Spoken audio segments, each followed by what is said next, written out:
আমাদের বাচ্চারা কখনো এমন হয় ইসলাম সম্পর্কে জানেই না। নামাজ পড়ো বাবা। কেন নামাজ পড়বো আম্মা? কারণ না পড়লে আল্লাহ রাগ করবেন, আর আমি আরো বেশি রাগ করব। আপনি ভয় দেখাতে খুব পছন্দ করেন, কিন্তু তার আগে সত্যটা বুঝিয়ে দেন না। এমন করলে কি হয় জানেন? মানুষ পালিয়ে যায়। যারা সত্য থেকে উপকৃত হয়, সতর্কতা মূলত তাদের জন্যেই। আর সত্যের পথগুলো কি কি? আপনার চারপাশের পৃথিবী, ইতিহাস আর ওহী। ঠিক দেখলেন সতর্কবাণী কখন আসলো? এখন সতর্কবাণী এসেছে এখানে। এখন আল্লাহ বলছেন, এই 3টি রাস্তা যখন বন্ধ, তখন আপনি যতই সতর্ক করেন না কেন, তারা বিশ্বাস করবেই না, কোনো কাজেই আসবে না। অন্যের সাথে ইসলাম নিয়ে কিভাবে কথা বলবেন সেটার উপর কি এর প্রভাব পড়ে না? আমাদের কি তাহলে শুধু সতর্ক করার তুলনায় সঠিকভাবে চিন্তা করার প্রতি মনোযোগ দেওয়া উচিত নয়? যদি আপনি মানুষকে সতর্ক করতে চান, কি দিয়ে শুরু করা উচিত? সঠিকভাবে চিন্তা করার উপায়। ইতিহাস নিয়ে চিন্তা করতে শেখান, ওহী নিয়ে চিন্তা করতে শেখান, তাদের চারপাশের বিশ্ব নিয়ে চিন্তা করতে শেখান।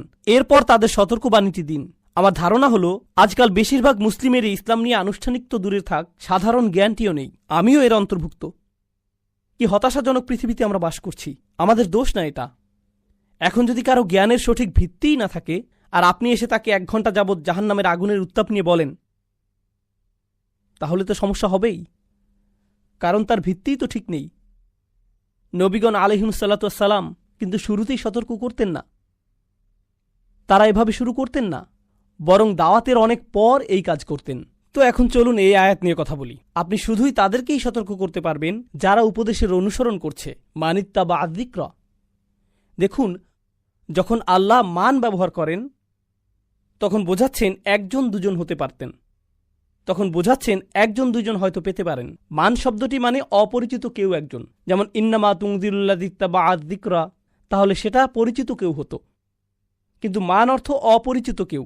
অন্যভাবে বললে, নবীজি অনেক মানুষের সাথে কথা বলেছেন সাল্লাল্লাহু আলাইহি সাল্লাম, আর সেখানে কেউ একজন আছে, তিনি এখনো জানেন না সে কে, অথচ সেই লোক তার কথা শুনছে, সেটা নিয়ে ভাবছে। এখন উপদেশের অনুসরণ করা আর আদেশ পালন করার মাঝে পার্থক্য আছে। আপনি যখন সালাত আদায়ের আদেশ পালন করেন, তখন তাকে নামাজ পড়তে দেখেন, বলতে পারেন এই লোকটি আল্লাহর আদেশ পালন করছে। কিন্তু অনেকের মাঝে কেউ যদি বসে বসে আপনার কথা মনোযোগ দিয়ে শোনে, আপনি কি বলতে পারবেন তার মাথায় কি চলছে? না, আপনি কিছুই জানতে পারবেন না। প্রায়ই তো এমন হয় যে আপনাদের কেউ কেউ এভাবে মাথা ঝাঁকান, অথবা আমি তাকাচ্ছি মনে করে নার্ভাস হয়ে যান, খুব টেনশনে থাকেন, তাই না? এরকম প্রচুর হয় আমার সাথে। যেমন আমি ওই লোকের সাথে কথা বলছি, এদিকে পাশের লোক ভয় পেয়ে যায়, মনে করে আমি তার দিকে তাকিয়ে আছি। হ্যাঁ, এমন হয়, কিন্তু আমি তো জানি না আপনার মাথার ভেতরে কি হচ্ছে। আপনি হয়তো ভাবছেন, আয় হায়, অথবা আমি কি গাড়ি লক করেছি? কেউ কেউ ভাবছে খেলাটা কয়টায় শুরু হবে। বিভিন্ন জিনিস ঘুরতে থাকে আপনাদের মনের ভেতর, আমি জানি না। নবীজি সাল্লাল্লাহু আলাইহি সাল্লামও জানেন না মানুষের মনের ভেতর কি কি ঘটছে, তার জানার কথাও না। আল্লাহ বলেন, আপনার একমাত্র কাজ হলো তাকেই সতর্ক করা যার মাথার ভেতরে কিছু ঘটছে। মানিত্তাবা আযিকরা। আল্লাহর কথাগুলো কত নিখুঁত দেখুন। ও খশিয়া রহমান, আর সে কাকে ভয় পায়? আর রহমান বিল গায়ব, অদৃশ্যে ভয় পায়। সে গায়বের ভেতর আর রহমানকে ভয় পায়। সেটা কেন? রহমান তো অবশ্যই গায়বের ভেতর। তাহলে গায়বের ভেতর বলতে কি বোঝাচ্ছে? আসলে এর মানে হলো সে প্রকাশ্যে আল্লাহর প্রতি আর রহমানের প্রতি ভয় দেখিয়ে বেড়ায় না। কোথায় দেখায় তাহলে? গোপনে। মানে আপনি এখনো জানেন না সে কে, কারণ সে লুকিয়ে লুকিয়ে আর রহমানকে ভয় পায়। নবীজি সাল্লাল্লাহু আলাইহি সাল্লামের কোনো ধারণাই নেই যে তার শ্রোতাদের মাঝে কেউ কেউ মুসলিম হয়ে যাচ্ছে। তিনি শুধুই শুনবেন, তাকে শুধুই আল্লাহর উপর ভরসা করতে হবে।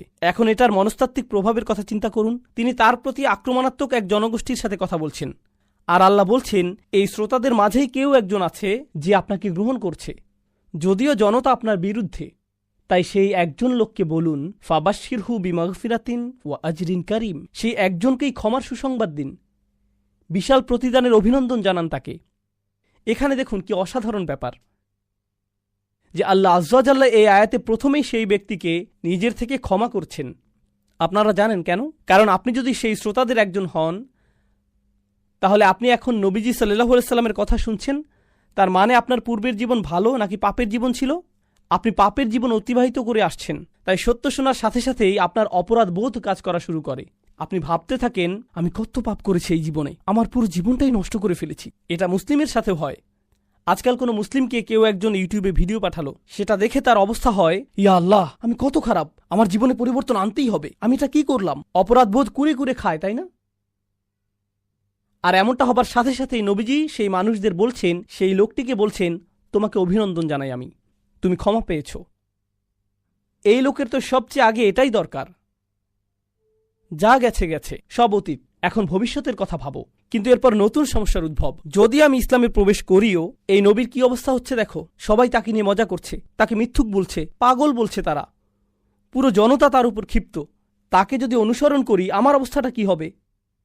একই জিনিস, তারা ভাববে আমিই তার দলের একজন, আমার পেছনেও লাগবে তারা, আমি সমস্ত সম্মান হারাবো, তাই না? যেন সেই নবী আগে সম্মানিত মানুষ ছিলেন, এরপর যখন নবী হয়ে গেলেন, রাসূল হবার দাবি করলেন, তখন কেউ আর সম্মান করে না। তাকে তো কেউ রেহাই দেয়নি, অথচ তিনিই শহরের সবচেয়ে সভ্য মানুষ। আমাকে কি তার ছেড়ে দেবে? কোরআনের অসাধারণত্ব দেখুন, তাকে ক্ষমার অভিনন্দন দিচ্ছে। আগেই বলেছি, উত্তম প্রতিদানের সুসংবাদ দিচ্ছে, উত্তম প্রতিদানের সুসংবাদ দিচ্ছে। আজরিন কারিম। কেন? কারণ এখন আপনার উচিত নয় মানুষের কাছে সম্মান খোঁজা। আপনার একমাত্র কাজ হল আল্লাহর কাছেই সম্মান তালাশ করা। সম্মান আর মর্যাদার সংজ্ঞা আপনার কাছে পাল্টে যাবে। মানুষ কি ভাববে সেটা আর পরোয়া করবেন না। আপনি নিজেই এখন বড় মানুষ, আপনি নিজেই এখন স্বাধীন মহিলা। মর্যাদা একমাত্র আপনি আল্লাহর কাছেই চান। সামাজিক চাপ থেকে আপনি মুক্ত হয়ে গেছেন। এই একটি বক্তব্য মাত্র কি করছে জানেন? আপনার আশা থাকা উচিত, মানুষের ভয় আপনার আর থাকবে না। এটাই মাগফিরাতুন ওয়া আজরিন কারিম। কি চমৎকার! মানুষ তো অন্য কিছুর চাইতে এটাই বেশি প্রয়োজন। ফাবাশশিরহু বিমাগফিরাতুন ওয়া আজরিন কারিম। প্রায় শেষের দিকে আমরা, আর একটা আয়াত মাত্র। ইন্না নাহনু নুহিল মাউতা। কোনো সন্দেহ নেই, আমি মৃতদের জীবন দান করি।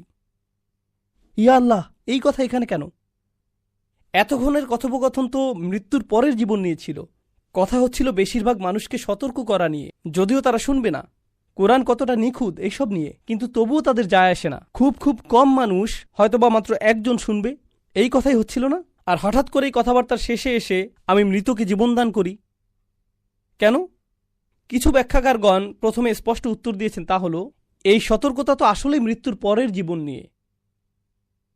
তাই এই বার্তাগুলো এই সতর্কতা দিয়েই শেষ করি যে আমি মৃতদের জীবন দান করব, যা কিছুই হোক না কেন। এটাই সেই সতর্ক বার্তা। কিন্তু আরেক ধাপ এগিয়ে বলি, আপনাদের বলেছিলাম এই কুরাইশদের যে সতর্ক করা হচ্ছে, বহু প্রজন্ম ধরে তাদের সতর্ক করা হয়নি, তারা গাফিল ছিল। মা উনদিরা আবাউহুম ফাহুম গাফিলুন। আপনি এটাও বলতে পারেন যে তাদের কারো কারো হৃদয় মৃত হয়ে গিয়েছিল, তাই না? আর নবীজি সাল্লাল্লাহু আলাইহি সাল্লাম তাদের কাছে দিন যতই প্রচার করুক না কেন, কোনো কিছুই হয় না। প্রতিদিন তিনি তাদের বলেন, কোনো পরিবর্তন আসে না। কিন্তু আল্লাহ তাকে বলছেন, আমি মৃতদের জীবন দেই। মানুষের উপর হাল ছাড়বেন না। তাদের জীবন দেয়া, ইমানের দিকে নিয়ে আসা আপনার কাজ নয়, এটা আমার কাজ।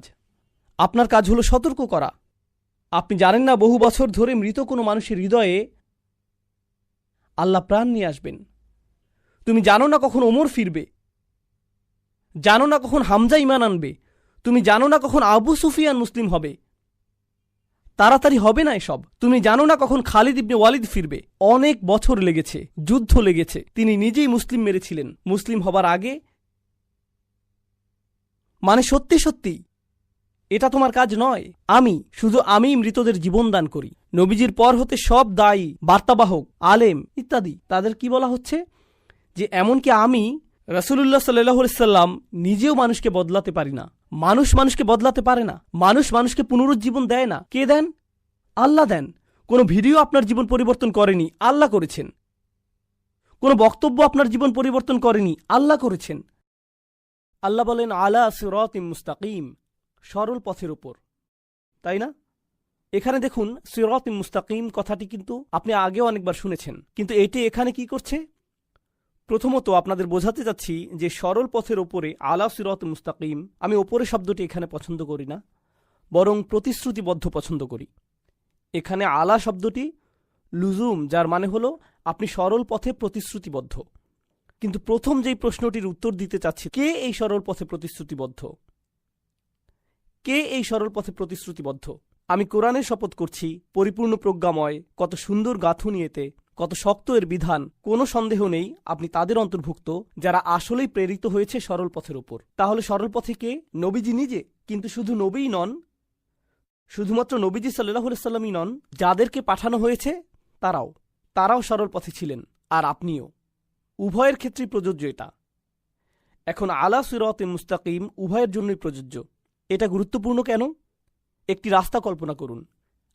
আপনি সেই রাস্তার উপরে আছেন, শুধুমাত্র আপনিই আছেন সেই রাস্তায়, আর বাকি সবাই আপনাকে রাস্তা থেকে ধাক্কা মেরে সরিয়ে দিতে চাচ্ছে। তো আপনি এগিয়েই যাচ্ছেন।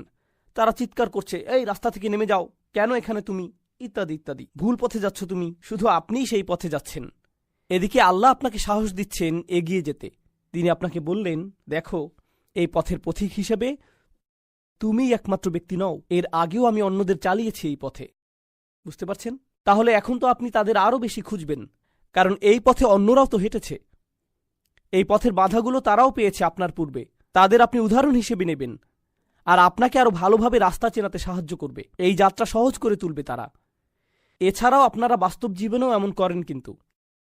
যেমন ধরুন, ড্রাইভিং করে যাচ্ছেন, এখন খবর পেলেন সামনে ট্রাফিক জ্যাম বা অনেক পুলিশ রাস্তায়। আপনাদের কারো কারো গাড়িতে রাডারের মতো কি একটা আছে না?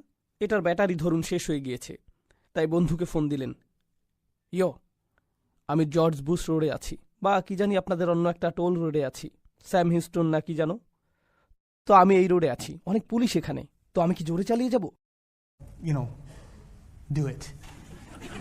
না না না না ভাই, আমি গত সপ্তাহে ওখানে গিয়েছিলাম, আমাকে ফাইন দিয়েছিল।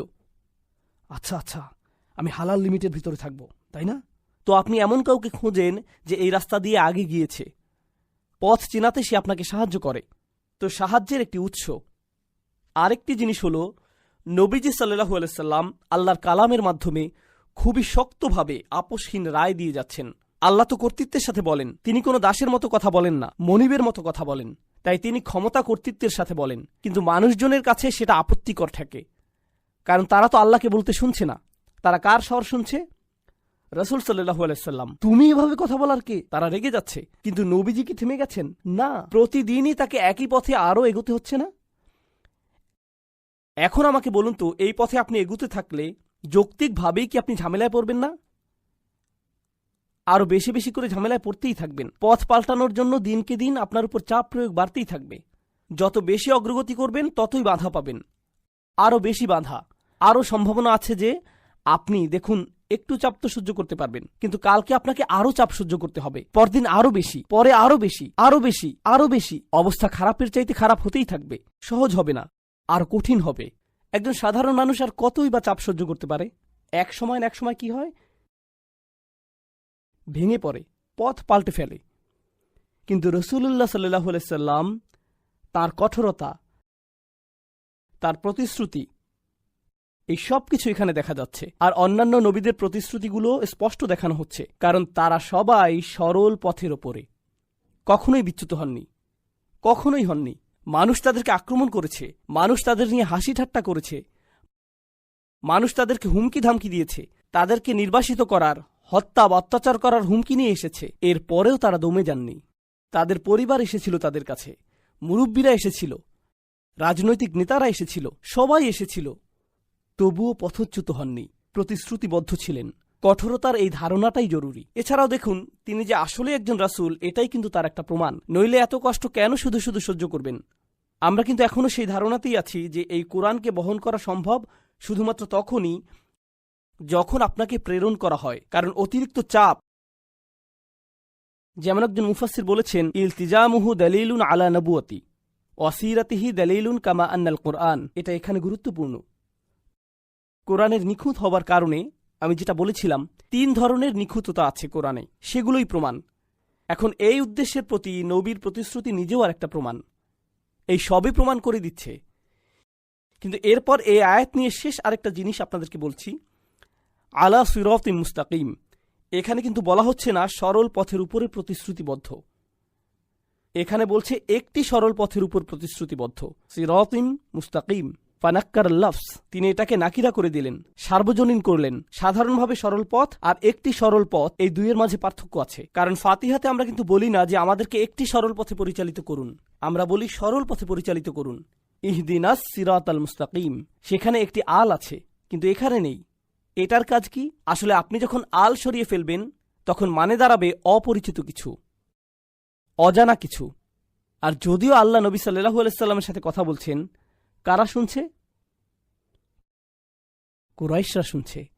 কুরাইশরা হয়তো কোরআন সম্পর্কে অনেক কিছু জানে না, আমরা দেখব যে তারা আসলেই হয়তো জানে না, কিন্তু অন্তত একটা জিনিস জানে, তারা নবী সাল্লাল্লাহু আলাইহি সাল্লামকে জানে। তিনি কোনো কথা না বললেও তারা বুঝতে পারে যে তিনি কোনো এক ধরনের সরল পথে বাঁচেন, তার পথ একদম সোজা, তিনি সব সময় সঠিকভাবেই কাজ করেন। অন্যভাবে বললে, আপনি যদি সবকিছু নাও বোঝেন, অন্তত তার চরিত্র লক্ষ্য করলেই উপলব্ধি করবেন যে এটা কোনো একরকমের সরল পথ। শুধুমাত্র মুসলিমদের পর্যবেক্ষণ করাটাই যথেষ্ট, বিশেষ করে এই রাসূলুল্লাহ সাল্লাল্লাহু আলাইহি সাল্লামকে। শুধু ওনাকে দেখেই ধারণা হয়ে যাবে যে এটা একটি সরল পথ, আলা সিরাতিম মুস্তাকিম। আল্লাহকে এখনও নিজেকে উল্লেখ করছেন? না, তিনি এখনও নিজের সম্পর্কে কিছুই বলেননি, এখনও না। যদিও তিনি বলছেন তিনি প্রেরিত, আপনাকে প্রেরণ করা হয়েছে, আপনি সরল পথে প্রতিশ্রুতিবদ্ধ, কিন্তু কার দ্বারা প্রেরিত? এই কোরআনের প্রজ্ঞাগুলো কোত্থেকে আসছে? এই পরিমাণ কর্তৃত্ব নিয়ে তিনি কিভাবে বলছেন? অবশেষে প্রশ্নের উত্তর আসছে, আর এত জোরালো ভাষায় উত্তরটি এসেছে, তানজিল আল আজিজির রহিম। 3টি শব্দ। প্রথম শব্দটি হচ্ছে তানজিলা। আপনাদের যারা অল্প স্বল্প আরবি জানেন, আর নাসাব আলাল ইগরা, এখানে একটি ফাতহা আছে। এর মানে কি বুঝতে পারছেন? মানে নরমভাবে এখানে বলা হচ্ছে না। আপনারা তো এভাবে পড়েন না, তানজিল আল আজিজির রহিম, আল্লাহু আকবার। না, তখন তানজিলা এভাবে আসে, তার মানে হলো আল্লাহ আজ্জা ওয়া জাল্লা প্রচণ্ড কর্তৃত্বের সাথে কথা বলছেন। দৈববাণী মানে স্বাভাবিকভাবে বলা হয় না, যেন আরবি ব্যাকরণের মাঝেই আশ্চর্যবোধক চিহ্ন বসে আছে। শক্ত ভাষা এটি। শুনে রাখো, এটা কি? এটা এমন কিছু যা নাজিল করা হয়েছে। দৈববাণী। কার দৈববাণী? কার বক্তব্য এটা? আল আজিজ আর রহিম, আল্লাহর 2টি নাম এখানে। আল আজিজ অর্থ এমন একজন যিনি সম্মান ও কর্তৃত্বের পূর্ণ অধিকারী। আল আজিজ 2টি জিনিস বোঝায়, যার কর্তৃত্ব আছে আর যিনি সম্মানের অধিকারী। কারণ আপনারা 2 ধরনের মানুষ দেখতে পাবেন। এক ধরনের মানুষের দেখবেন কর্তৃত্ব আছে কিন্তু কোনো সম্মান নেই। যেমন ধরুন, কোনো পুলিশ অফিসারের কর্তৃত্ব আছে কিন্তু কোনো সম্মান নেই। বাল্টিমোরে আমরা যেমনটা দেখলাম, তাই না? কর্তৃত্ব আছে কিন্তু সম্মান নেই। অন্যদিকে এমন মানুষও আছে যাদের সম্মান প্রচুর কিন্তু কি নেই? কর্তৃত্ব। এই দুটোর কারোরই ইজ্জা নেই। আরবিতে ইজ্জা উর্দুর ইজ্জতের মতো না, কিন্তু শুনতে এক হলো। আরবিতে ইজ্জা অর্থ যখন আপনার সম্মান আছে, আবার একই সাথে কি? কর্তৃত্ব। তখনই আপনার ইজ্জা আছে। যখন তিনি বলছেন এটা হলো এমন সত্তার বাণী যিনি সম্মানের অধিকারী, চূড়ান্ত কর্তৃত্বশীল, তখন আল্লাহ আজ্জা ওয়া জাল্লা খুবই কঠিন একটা জিনিস বলছেন। মনে আছে, কোরআনের একটি বৈশিষ্ট্য হলো যে এটা রায় দেয়। আচ্ছা, কার মূলত রায় দেবার অধিকার আছে? তারই আছে যার কর্তৃত্বও আছে। আর যদি কারো কর্তৃত্ব থাকে আর সে রায়ও দেয়, তবুও কখনো কখনো, যেমন জাজ জুডি, আমি জাজ জুডি খুব দেখতাম মায়ের সাথে। জাজ জুডি কোনো রায় দিতেন, এই ছেলে চুপ থাকো তুমি, তাই না? এভাবেই বলে, অনেক মজা লাগতো। এই তুমি $500 ফাইন দেবে, এখন যাও এখান থেকে, এমনই হতো সব সময়। এরপর বাইরে ইন্টারভিউগুলো মজা পেতাম, ভালো লাগতো। বিশেষ করে যে হেরে যেত তার, কারণ যে জিততো সে তো বেশি কিছু বলতো না। হ্যাঁ, আমি $500 পেয়েছি, এটুকুই বলতো তারা। কিন্তু যেই লোক হারতো তিনি তো খুবই খারাপ, বিশ্বাস হচ্ছে না তিনি এমনটা করলেন, এভাবে রায় তিনি কিভাবে দিতে পারেন, তাই না? অন্যভাবে বললে, তার রায়তে কর্তৃত্ব ছিল কিন্তু কি ছিল না? সেখানে পূর্ণ সম্মান ছিল না। আল্লাহ আজ্জা ওয়া জাল্লা বলেন, এই কোরআন রায়তে পূর্ণ, আর সেই রায়গুলো কঠিনভাবে নিতে হবে, কারণ তা কর্তৃত্বশীল সত্তার কাছ থেকে এসেছে, তাই এটা সম্মানেরও যোগ্য। এটাই আল আজিজ শব্দের মধ্যে চলে এসেছে। এভাবে কিন্তু এটা আবার আল কুরআনিল হাকিমের দিকেও